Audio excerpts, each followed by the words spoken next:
अल्हम्दुलिल्लाह, तोहफा दो, हदिया दो, जिसके पास जो है आते रहो। बहुत उम्दा कलाम पढ़ा जा रहा है, मेहमान हैं हमारे, अल्लाह की अजमत और किबरियाई को तरन्नुम में बयान किया जा रहा है, माशाअल्लाह। जी हजरत कारी साहब। जिसने बनाए अल्लाह अल्लाह अल्लाह अल्लाह अल्लाह अल्लाह बोल, अल्लाह अल्लाह बोल रे बंदे, अल्लाह अल्लाह बोल।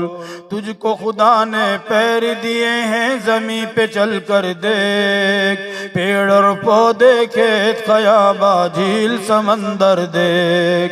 तुझको रब ने दी है बसारत, आंख उठा कर देख, देख जरा अफलाक के ऊपर देख, मुकर्रर देख, कोई शिगाफ नहीं है उसमें, कोई शिगाफ नहीं है उसमें, कहीं नहीं है झोल। अल्लाह अल्लाह अल्लाह अल्लाह अल्लाह अल्लाह बोल, अल्लाह अल्लाह बोल रे बंदे, अल्लाह अल्लाह बोल, अल्लाह अल्लाह बोल रे बंदे, अल्लाह अल्लाह बोल। आइए कि नाते पाक माशाअल्लाह कारी साहब, बहुत उम्दा कलाम। जी एक नाते पाक सुना देते हैं आपको।